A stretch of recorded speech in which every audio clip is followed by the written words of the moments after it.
اسمعني كويس. أنا العرافة وبقرأ لك من ورق التاروت. النهاردة القدر بيبتسم لك. قريب قوي هتقابل حد هيساعدك بجد ويملأ أيامك فرح وراحة. حد صادق وخفيف على روحك هيشوفك زي ما انت. المفاجأة الشخص ده مش بعيد خالص، هو موجود عندك بالفعل في جهات الاتصال. اسمه عدى على عينك كذا مرة وقلت دي صدفة.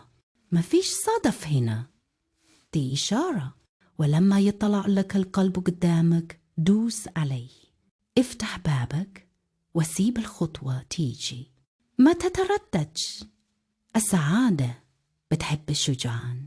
قولي لنفسك أنا مستعدة ودلوقتي دوس على القلب عشان تقبل اللي جاي أحلى وطريقك منور.